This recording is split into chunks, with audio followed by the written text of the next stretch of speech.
Mungu. Bwana, tuko katika viwanja hivi vya Kanyamezi kwa ajili ya kukutangaza wewe, na wewe ndiye unayeokoa, na wewe ndiye unayefungua. Sisi tunasimama kwa ajili ya kusudi lako, na wewe unasimama kuokoa. Jioni ya leo Kristo anakualika, naalika neema yako, naalika nguvu zako. Karibu Roho Mtakatifu, kama ulivyojua siku ya leo. Karibu kwa ajili ya kuhudumia mkutano huu, karibu kwa ajili ya kuhudumia Kanyamezi, maana ninajua Kristo, siku moja Bwana, ili neno litakaranenwa katika mtaa wa Kanyamezi na katika masikio ya watu wa Kanyamezi, liko siku moja litasimama katika ufalme wako. Nami Elishadai naliomba neema yako ikawa juu yangu, ili neno lako Bwana nikalinene kwa usahihi, kama ulivyokusudia nilinene kwa ajili ya mtaa huu wa Kanyamezi. Yesu, ninakubariki. Yesu, ninakutukuza. Heshima na utukufu na virudisha kwako. Wewe unayestahili sifa. Mimi nipungue, wewe uongezeke. Yesu, nakubariki na kutukuza, maana uko mahali hapa na utakuwepo kwa ajili ya neno lako, na kurudishia heshima na utukufu. Ni katika jina la Yesu na makutano tuseme amen. Bwana Yesu asifiwe. Na kusalimu katika jina la Bwana Yesu. Nitaomba Geraldina utasogea ukiwa na maiki, na utanisomea mahali pale ambapo nitasema usome. Biblia yangu iko mahali hapa, na kama una Biblia kwenye simu basi utaenda na mimi. Yes. Jioni ya leo, ujumbe wetu wa leo unasema sitashindana na mwanadamu. Sitashindana na mwanadamu. Mungu anasema mwenyewe kwamba sitashindana na mwanadamu. Na tunaposema neno kushindana, ni neno linaloeleweka, si neno gumu. Mtu akikwambia sishindani na wewe, kitu cha kwanza amekudharau. Na kama hajakudharau, basi anaona anaweza kufanya jambo lolote kwako. Ndiye mtu anayeweza kusema sitashindana na wewe. Au saa nyingine hapa anaposema sitashindana na wewe, mimi na wewe haitakuwa vuta ni kuvute, au hatutaingia katika uwanja mmoja. Sitashindana na wewe. Mungu anasema sitashindana na mwanadamu. Ni kwa nini anasema sitashindana na mwanadamu? Mwanadamu ni kazi ya mikono yake.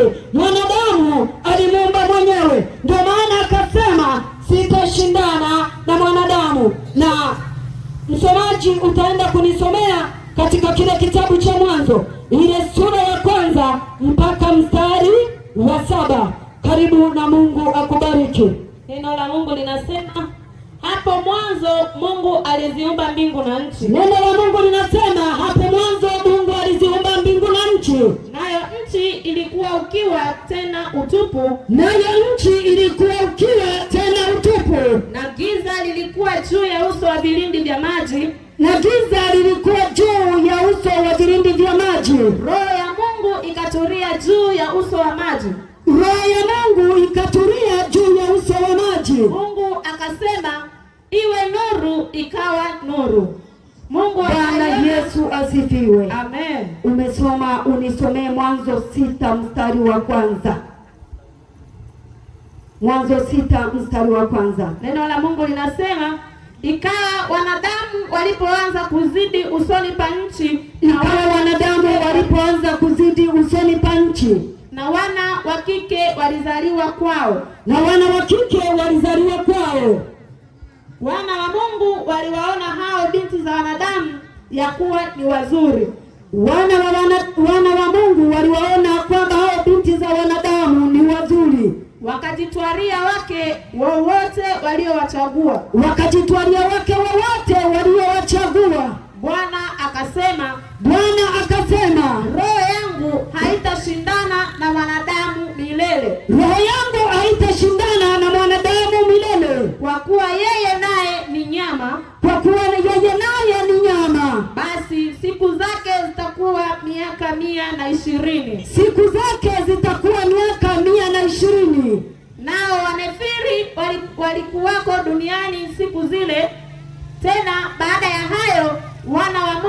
walipoingia kwa binti za wanadamu wakazaa nao wana.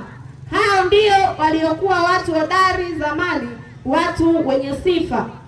Bwana akaona ya kuwa maovu ya mwanadamu ni makubwa duniani. Bwana akaona ya kuwa maovu ya mwanadamu ni maovu makubwa duniani, na kwamba kila kusudi analowaza moyoni mwake ni baya tu siku zote. Na kila kusudi analoliwaza mwanadamu moyoni mwake ni baya. Bwana akaghairi kwa kuwa amemfanya mwanadamu duniani, akahuzunika moyo. Bwana akasema, nitaghairi kwa kuwa nimemfanya mwanadamu duniani. Bwana akasema, nitamfutilia mbali mwanadamu niliyemuumba usoni pa nchi. Bwana akasema, nitamfutilia mbali mwanadamu niliyemuumba usoni pa nchi. Mwanadamu na mnyama na kitambaacho na ndege wa angani, kwa maana na ghairi ya kwamba nimewafanya. Amen. Bwana Yesu asifiwe. Amen. Utanisomea Isaya 57 na mstari wa 16.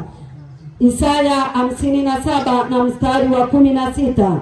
Neno la Mungu linasema, kwa kuwa sitashindana na watu siku zote, wala sitakuwa na hasira siku zote, maana roho ingezimia mbele zangu, na hizo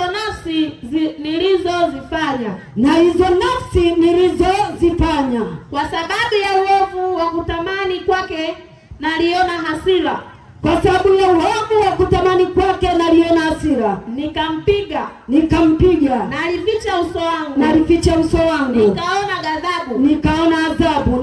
Naomba uishie hapo, mtumishi wa Mungu. Amen. Mungu amemuumba mwanadamu, naye akampa maagizo. Mwanadamu akayakataa maagizo, na alipoyakataa maagizo, Mungu anatamka neno, lakini unaona wakati anampa maagizo, neno lilikuwa dogo sana aliloitoa katika kinywa chake.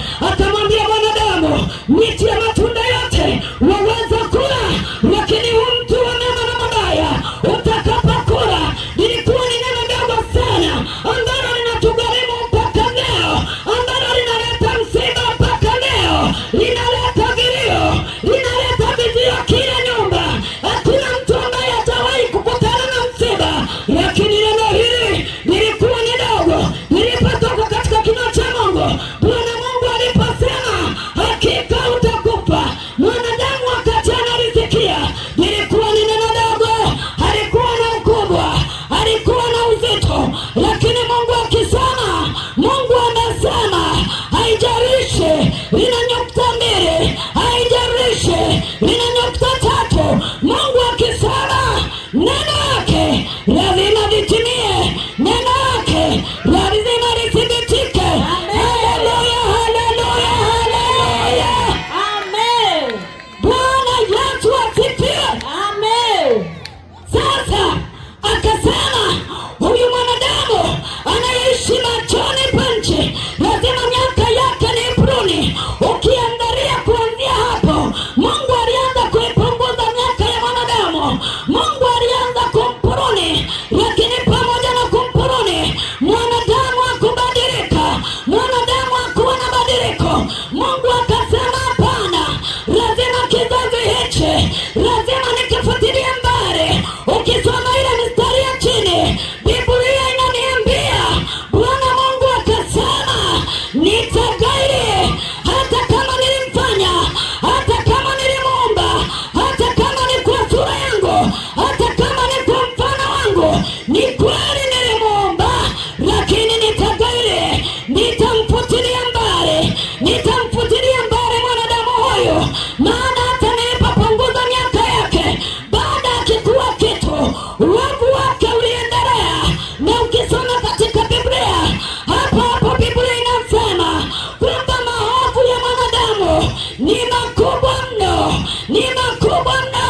Mungu akaamua akamfutilia mwanadamu. Lakini unajua Mungu kabla ya kumfuta mwanadamu huwa anamwonya, kama jioni ya leo tulivyo katika mitaa hii ya Kanyamaizi, kwa ajili ya kuzileta habari njema, kwa ajili ya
kila mwamini aokolewe, lakini asiyemwamini ahukumiwe. Hilo neno litabadilika. Sisi tutafanya kuhubiri, wakuamini wataamini, wakukataa watakataa. Maana Mungu hutangulia kusema, lakini kukataa kwako hakutaugeuza moyo wa Mungu kwamba sikuhukumu. Ni lazima kuhukumu, maana injili uliisikia ukafanya kiburi, ukafanya kugairi, ukaona ni ujinga, ukaona ni upuzi, ukaona ina maana. Unajua mwanadamu ni kiumbe cha ajabu sana. Bwana Yesu asifiwe. Amen. Mwanadamu ni kiumbe cha ajabu sana. Mwanadamu ni kiumbe kinachoshangaza sana. Ukisoma kwenye Biblia inaposema kwamba Mungu angezimia, unajua neno hili linashangaza sana. Hivi Mungu anawezaje kuzimia kwa kajitu alikokaumba kwa mkono wake na pumzi iko mikononi mwake? Akiamua na kuzima, akiamua na kupa uzima. Lakini mwanadamu alipoumbwa akawa na kiburi. Anapokuwa na afya anakuwa na kiburi, anapokuwa na pumzi anakuwa na kiburi. Anaona maisha ameweza, anaona ameukata, anaona wokovu ni upuzi, anaona wokovu ni kupotea. Maana Biblia inasema kwa wanaopotea neno msalaba ni upuzi, lakini kwa sisi tunaokolewa neno msalaba ni nguvu. Haleluya, haleluya. Bwana Yesu asifiwe. Amen. Mwanadamu ni kiumbe kidogo sana mkononi mwa Mungu. Mwanadamu hana sehemu, mwanadamu hana sehemu katika ufalme wa Mungu. Mungu akiamua anaweza kuzima, Mungu akiamua anaweza kukatilia mbali kiburi chako na maringo yako.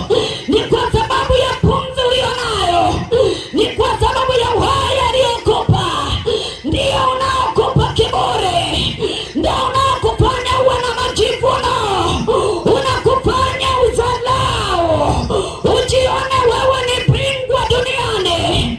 Unaona kama kifurushi cha uzima ni wewe unakilipia, kama unaganoa mpacha, lakini bila kusahau na bila kujua kwamba huo uzima, kwamba hiyo pumzi aliye na kifurushi ni Mungu mwenyewe. Na siku akisema kifurushi kimefika mwisho, sikuweka hivi tena mpacha, unanyamaza kimya. Bwana Yesu asifiwe. Amen.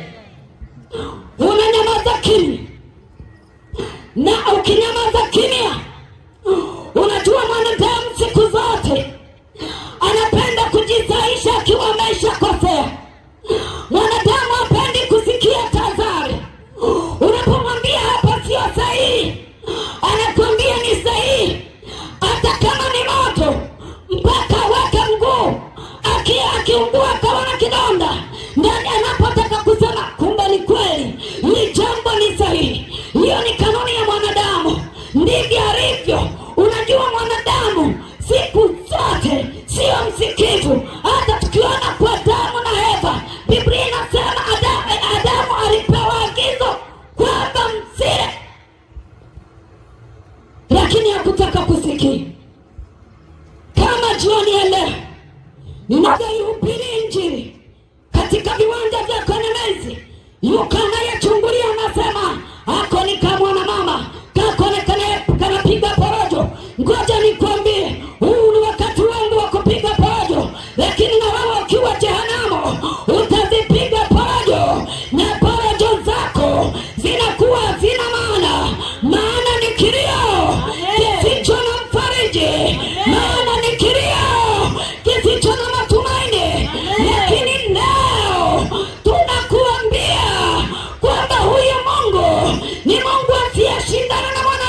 Mungu hawezi kushindana na wewe.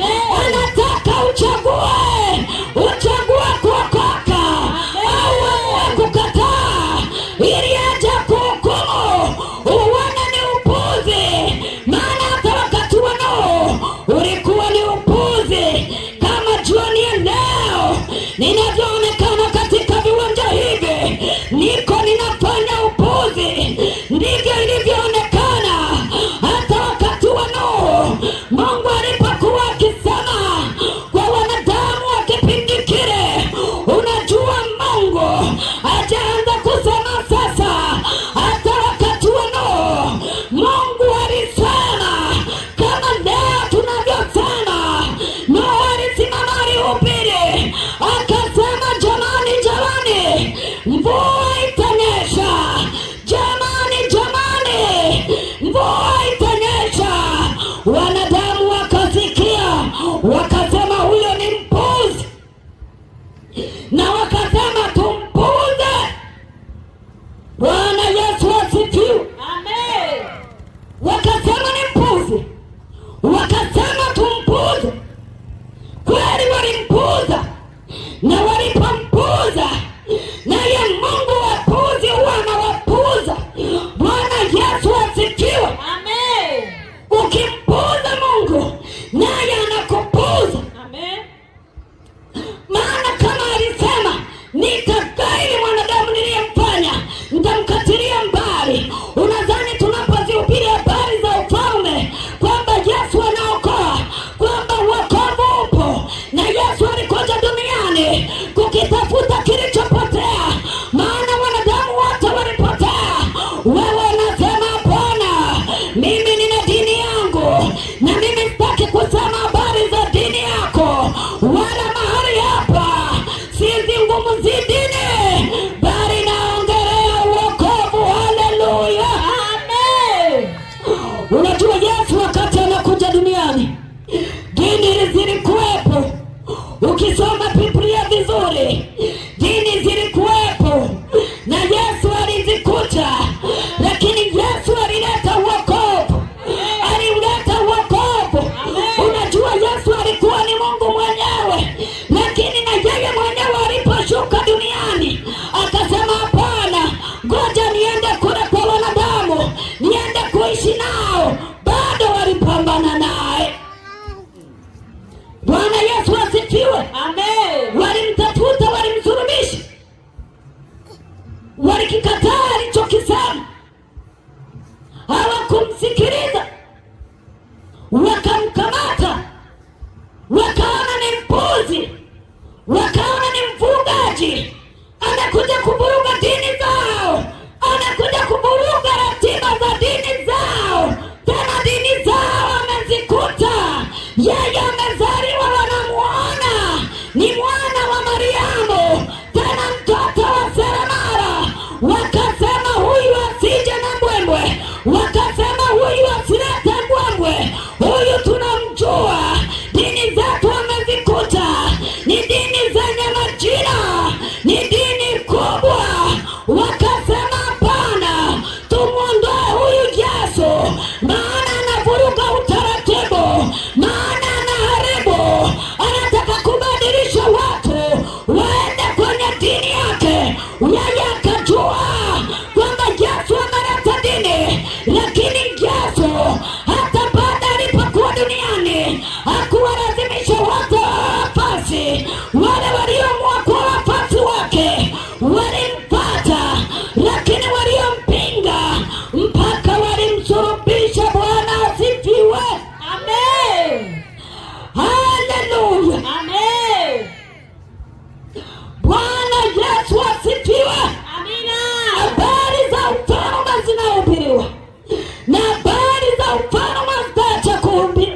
nipige mpigo wa juu ili hao wanaojifanya wanahubiri nisiweze kuwasikiliza. Ngoja nikuambie mwanadamu, yote hayo unayoyafanya unajipoteza mwenyewe, wala umpotezi mhubiri.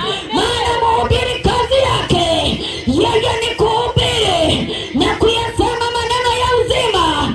Uchaguzi unabaki kwako, maana huyo anayehubiri hana pa kukupeleka, lakini yule anayemsema ndiye anapa kupeleka. Kwa hiyo wakati unafanya kiburi, wakati unafanya upuzi, yule aliyeshikilia hatima yako, yeye aliye na roho yako, anakuwa anakutazama, anakuwa anakuangalia, anasema sitashindana na wewe, mimi siwezi kushindana na wewe, nitaliachilia kombaya kwako ambalo akili yako nitaiweka sawa. Bwana Yesu asifiwe. Amen. Haleluya. Amen. Tunapozisema habari za ufalme, hatuwezi kuacha kusema, hata kama wanadamu wanapinga, wanasema wokovu haupo. Nataka kukuambia wokovu upo na jehanamu ipo. Bwana Yesu asifiwe. Amen. Aliposema sitashindana, alifanya maamuzi. Mwanadamu alibuni miaka yake. Hata leo unaangalia mtu anayekufa na miaka 100, tunaanza kuulizana, na mwingine anasema huyu mhubiri aache ujinga, aache upuzi. Unajua bibi yangu ana miaka mingapi na mbona hajaokoka? Ngoja nikuambie, kama bibi yako ana miaka 100, Mungu alimtunza ili aokoke, akakataa kuokoka. Sasa kwa hiyo miaka 100 anayoishi ndicho kipimo cha hukumu yake. Amen. Bwana Yesu asifiwe. Amen. Mwingine anasema wewe, mbona wengi hawajaokoka wananeemeka? Nataka kukuambia, ukiona Mungu anakuacha unafanikiwa, unafanya upuuzi unafanikiwa. Mungu amekuacha tu, sio kwamba akuone, lakini siku moja utaingia kwenye 18 zake. Siku moja utaiongea lugha usiyoielewa, utayaongea maneno yasiyokuwa na majibu, na wakati huo hayatakusaidia. Ni heri jioni ya leo ungefanya uchaguzi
utapita mlango gani? Maana yeye ndiye kila kitu, yeye ndiye njia na yeye ndiye gati. Wengine wanajifariji anapokufa, anaweka dhamari nyingi, anasema nikifa hizi mali zitaniokoa, wataniombea dua nyingi, wataniombea maombi mengi. Ngoja nikwambie mwanadamu, acha kudanganyika, acha kudanganywa. Biblia inasema baada ya kifo ni hukumu. Mwanadamu anapokata roho tu, anapokata roho, hata kabla hawajampeleka mochwari, anakuwa tayari ameshafika kwa Bwana mkubwa. Ile mwili mnaobaki mkifanyia ibada, huo unakuwa ni mwili tu, lakini wewe unakuwa umekwisha kuondoka. Sasa wewe umeondoka tangu jana, halafu kesho yake eti wanakufanyia upatanisho. Wewe huoni kwamba huo ni upuzi, kwamba Mungu wamshawishi? Mungu anashawishiwa na hela. Mungu anasema fedha na dhahabu, yeye hivyo ni mali yake. Mungu sio wa pesa. Mungu huwezi kumwomba chochote, unampa moyo wako tu. Amen. Bwana Yesu asifiwe. Amen. Wengine wanasema nitashindana naye, nitakataa, wataniombea maombi mengi. Na kuambia hakuna maombi. Wacha kudanganyika, waache kukudanganya. Huo ni uongo. Maisha unayatengeneza ukiwa uko hai, ukiwa ni mzima. Maana baada ya kufa ni hukumu, na matendo yako yanakufuata hapo hapo. Amen. Bwana Yesu asifiwe. Amen. Wanadamu anakudanganya, anasema tutakuombea maombi. Hakuna maombi ya kumshawishi Mungu akutoe mahali alipokuweka. Ushawishi wa kumshawishi Mungu ni kumpa roho yako, ni kumpa maisha yako. Ukasema Bwana Yesu, mimi ninakupokea uwe Bwana. Tumesoma huku namna walivyokataa walipozaliwa wana wa wanadamu. Hawa wana wa Mungu wakajichangana nao, wala Mungu haikumfanya asiwahukumu kama aliwahukumu hao. Wewe ni nani mwanadamu? Wewe mtu wa Kanamezi ni nani? Wewe ni nani hata acha kukuhukumu? Madamu na masikio unasema hapana, siachi dini yangu, nami sikuhubiria uiache, bali na kuhubiria uokovu ambao Kristo aliuleta duniani. Nimekwambia tangu mwanzo dini zilikuwepo, vyote vilikuwepo. Unavyoviona vingine vinajirudia, lakini kitu ambacho hakikuwepo ni uokovu. Na Yesu alipokuja aliuleta uokovu ili kwa kila atakayemwamini aweze kuokolewa. Jioni ya leo na mitaa hii ya Kanamezi, nasi tumemleta Yesu kama alivyo, tukikwambia habari za uokovu, kwamba utakapokuwa umeokoka ndipo utakapoingia mbinguni, ndipo utauona uzima wa milele. Hata kama utakataa, hata kama utapinga, siwezi kupindisha ukweli, siwezi kusema uongo, siwezi kukufariji kwamba watakuombea sana ili uweze kumwona Mungu. Mungu haongwi fedha, Mungu anaongwa nayo. Bwana Yesu asifiwe. Amen. Mungu anaongwa moyo. Amen. Ukisema Mungu unamuonga pesa, Mungu hana haja na pesa. Amina. Mungu hana haja na pesa. Ukisoma katika mstari wa 8 katika ile sura ya Mwanzo 6, ukisoma ule mstari wa 8, Biblia inasema lakini Nuhu akapata kibali machoni pa Mungu. Ni kwa nini Nuhu alipata kibali? Nuhu aliyasikiliza maneno ya Mungu. Nuhu alimkubalia Mungu. Hebu jiulize, wakati ule wanadamu walikuwa wangapi? Unajua, wewe unapojaribu kupinga, wewe unapojaribu kukataa kwamba wokovu haupo, wewe sio wa kwanza.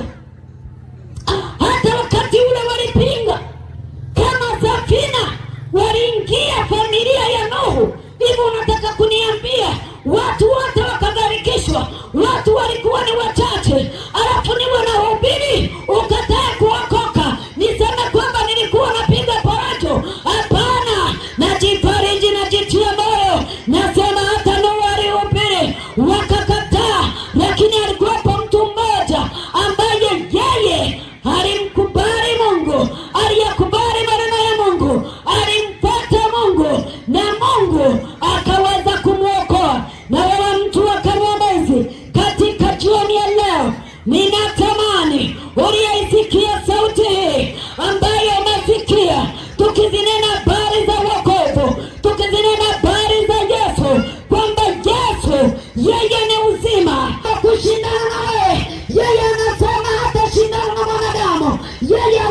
kushindana na wewe. Yeye anasema unaamua kuamua au unaamua kuacha, lakini inakushauri bora ungekubali ukaacha kufanya moyo wako mgumu, maana kukubali kwako kutakuwa faida kwako na kukataa kwako itakuwa ni hasara yako. Jioni ya leo habari hizi kama ungezisikia na ukamkubalia Bwana Yesu, ndipo ungepata neema machoni pa Mungu kama Nuhu alivyopata neema. Na alipopata neema, Mungu alimpa maelekezo, wala hakuangamia. Ile gharika hakukutana nayo wakati wale wajanja waliokuwa wanayakataa maneno ya Mungu, waliokuwa wanapinga. Maji yalipoanza kushuka kutoka juu na chini, ndipo walipoanza kukimbia wakimtafuta mzee Nuhu. Yule waliokuwa wakimdharau wanasema huyu amechanganyikiwa, huyu hazitoshi. Wanasema Nuhu, utufungulie. Maana walikuwepo wajanja kama wewe waliopanda miti, maji yakaenda mpaka kwenye miti. Walikuwepo wajanja waliosema tutakaa juu ya manyumba zetu, nyumba zikamezwa, ujanja wao wakaukaisha. Walikuwepo waliojua kupiga mbizi, wakasema tutaogelea.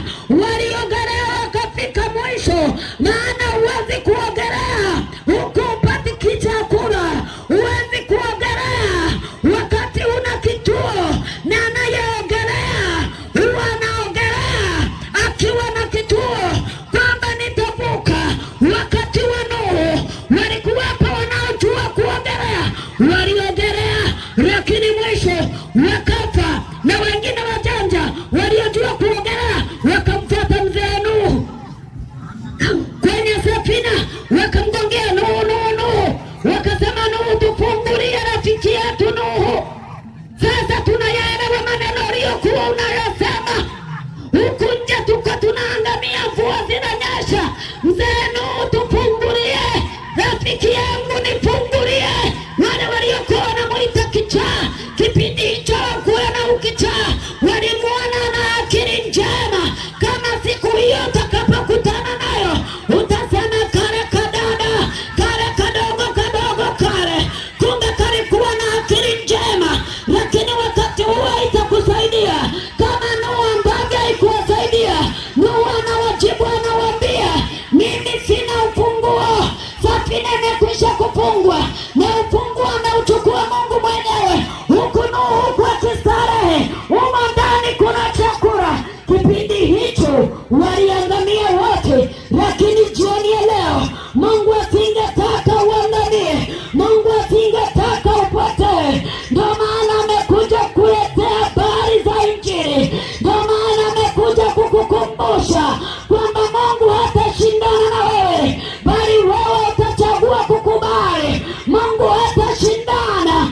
hawezi kushindana na wewe, hawezi kukuvuta kwa nguvu kwamba atakuburuza akupeleke kwenye wokovu kwa nguvu. Ni wewe kuchagua. Bwana Yesu asifiwe. Uchaguzi ni wako, uchaguzi ni wako. Ni kipi unakichagua? Ni lipi unalichagua? Na lile utakalolichagua ndilo litakuwa ni fungu lako. Bwana Yesu asifiwe. Amen. Ninaomba makutano wote tusogee jioni ya leo. Wakati nataka kumalizia, ninaomba makutano wote, watu wote tukaribie, na viongozi wa kuimba ambao walikuwa wakituendeshea uimbaji wakiwa wanashika maiki zao kwa ajili ya kumwabudu Mungu. Nimesema wakati wa Nuhu watu walifanya uchaguzi.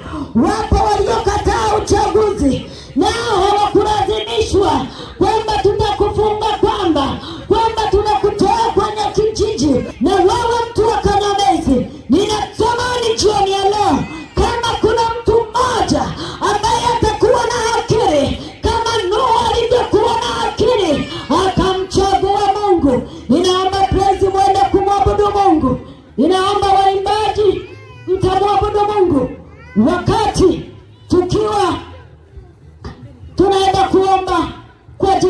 kumalizia mkutano wetu. Karibu kwa ajili ya kumwabudu Mungu. Wewe waweza Yesu, wewe waweza, wewe waweza Bwana, wewe waweza,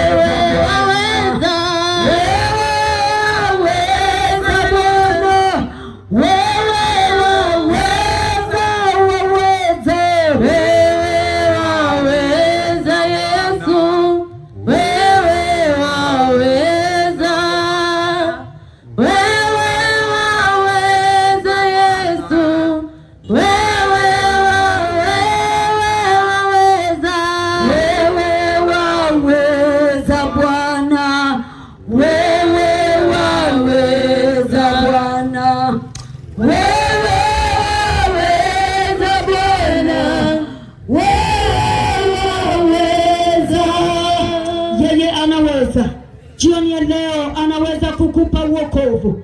Wewe uliyeisikia sauti hii, ninajua tukiwa katika viwanja hivi wako watu ambao wamempa Yesu maisha yao, lakini kama uko katika viwanja hivi, ni lazima ujiulize swali: kwa nini Mungu amekuvuta kukutoa kwako? Kwa nini Mungu amekupa neema ya kusikiliza jioni ya leo? Ni upendo wa Mungu unaokuvuta, ni neema ya Mungu inayokuhitaji, na Mungu anapokuita ni bora kuitika, maana kukataa, kumkatalia Mungu hakutakuwa na msaada kwako.